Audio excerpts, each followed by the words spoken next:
যখন মনোনয়নপত্র জমা দিবেন, মনোনয়নপত্র জমা দেওয়ার পরে যখন আপনার এটা অবৈধ হবে, তার বৈধ হলো না, বাতিল হয়ে গেল, তখন আপনি আমাদের কাছে অ্যাপিল করতে পারবেন।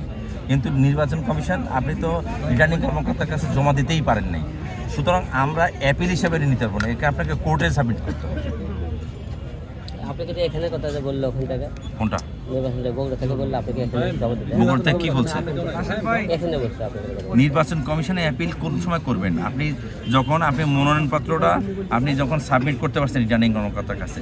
তাহলে এখানে আপনাকে এখানে করেন নাকি আমাদের এখানে আপনার কোনো করেনি, আপনি একটা কোর্টে সাবমিট করতে হবে। কোর্টে বলতে হবে যে আপনি সংশ্লিষ্ট এলাকায় ছিলেন বা আপনি সময় মতন যেতে পারেন না। আপনি তো এখানে উল্লেখ করেছেন যে 5টা 2 মিনিট অতিক্রান্ত হয়েছে, তো 2 মিনিটে এটা তো কোর্ট ডিসিশন দিবে। সেক্ষেত্রে মনোনয়নপত্র কোর্ট বলে দিবে যে ঠিক আছে, মনোনয়নপত্র দাখিল করবে কি করবে না। কিন্তু আমাদের কাছে হচ্ছে অ্যাপিল, অর্থাৎ আপনার মনোনয়নপত্র যদি বাতিল হয়ে যায় সেক্ষেত্রে আমরা আপনার অ্যাপিল গ্রহণ করবো। কিন্তু সেক্ষেত্রে তো আপনার রিটার্নিং কর্মকর্তা আমাদের একটা দেয়। আমরা যেমন রিটার্নিং কর্মকর্তা বাতিল হয়ে গেলে একটা ওরা সার্টিফাইড কপি দেয়, সেই কপি দিয়ে আমরা করতে পারি। কিন্তু আপনার কাছে তো কোনো সার্টিফাইড কপি নাই। তাহলে আপনি কি বলেন কোর্টে করতে বলেন? হ্যাঁ, করে এখানে আপনি কি কোনো না, আমরা এখানে অপশন নাই বলতে আমাদের কাছে যদি আপনার বাতিল হইতো সেক্ষেত্রে আমাদের অপশন ছিল, এছাড়া কোনো অপশন আমাদের কাছে নেই।